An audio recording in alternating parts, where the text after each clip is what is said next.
இந்த வீடியோல சிறப்பு தீவிர திருத்த கணக்கீட்டு படிவத்தினை எப்படி நிரப்புறதுங்கிறத பத்தி பார்க்க போறோம். முதல்ல இந்த ஃபார்மோட மேல் பகுதியில உங்க வாக்குச்சாவடி நிலை அலுவலர், அதாவது BLOவோட பெயர் மற்றும் மொபைல் எண் இந்த இடத்துல இருக்கும். இந்த ஃபார்மை ஃபில் பண்ணும்போது ஏதாவது உங்களுக்கு டவுட்ஸ் வந்தா அவங்களுக்கு கால் பண்ணி நீங்க கேட்டுக்கலாம். இந்த படிவத்தோட மேல் பகுதியின் இடதுபுறம் பார்த்தீங்கன்னா வாக்காளரின் பெயர், அவரோட வாக்காளர் புகைப்பட அடையாள அட்டை எண், முகவரி மற்றும் அவருடைய பெயர் வாக்காளர் பட்டியலில் எந்த சட்டமன்ற தொகுதியில, எந்த பாகத்துல, எந்த வரிசை எண்ணில் இருக்கு அப்படிங்கிற விவரம் ஏற்கனவே நிரப்பப்பட்டிருக்கும். அதோட படிவத்தின் வலதுபுறம் அவருடைய போட்டோவும் பிரிண்ட் ஆகி இருக்கும். வாக்காளரோட போட்டோ பக்கத்துல அவருடைய தற்போதைய போட்டோவை ஒட்டுவதற்கு காலி இடம் கொடுக்கப்பட்டிருக்கும். அதுல அவருடைய புதிய போட்டோவை ஒட்டணும். அதுக்கப்புறம் இந்த படிவத்தை வாங்கிய அத்தனை வாக்காளர்களும் முதல் பகுதியில அவர்களுடைய விவரங்களை நிரப்பணும். அதாவது பிறந்த தேதி, ஆதார் எண், விருப்பம் இருந்தால் கைபேசி எண், தந்தை அல்லது பாதுகாவலரின் பெயர், அவங்களோட வாக்காளர் புகைப்பட அடையாள அட்டை எண் இருந்ததுன்னா அதையும் எழுதலாம். தாயாரின் பெயர், அவங்களோட வாக்காளர் புகைப்பட அடையாள அட்டை எண் இருந்ததுன்னா அதையும் எழுதலாம்.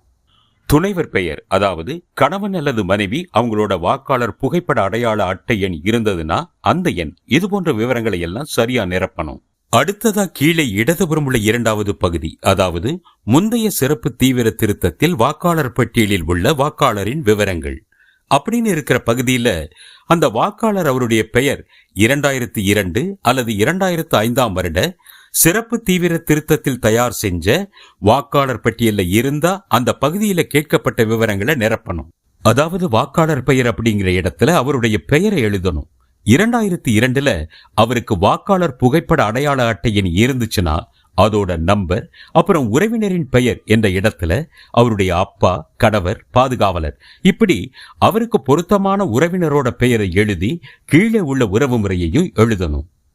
அடுத்து 2002 அல்லது 2005 சிறப்பு தீவிர திருத்தத்தின் போது அவர் எந்த சட்டமன்ற தொகுதியில இருந்தாரோ அந்த தொகுதியுடைய பெயர், எண் மற்றும் அந்த வாக்காளரோட பாகம் எண், அதாவது பூத் நம்பர், வாக்காளர் பட்டியல் அவரோட வரிசை எண் ஆகியவற்றை எழுதணும். ஒருவேளை அந்த வாக்காளரோட பெயர் 2002 2005 வாக்காளர் பட்டியல்ல இல்ல, அப்ப என்ன செய்யறதுன்னு அடுத்து பார்ப்போம். 2002 2005 வாக்காளர் பட்டியல் அவர் பெயர் இல்லைன்னா அவரால் இரண்டாவது பகுதியை நிரப்ப முடியாது.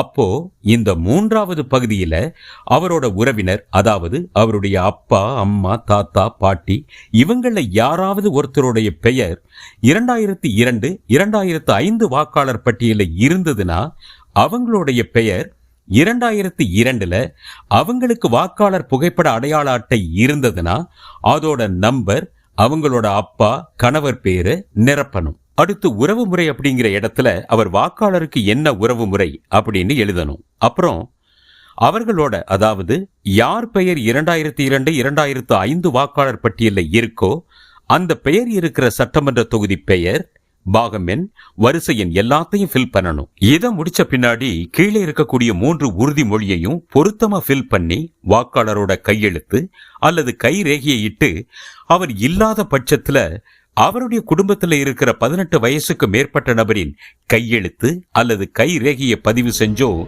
வாக்குச்சாவடி நிலை அலுவலர்கிட்ட கொடுத்துடணும்.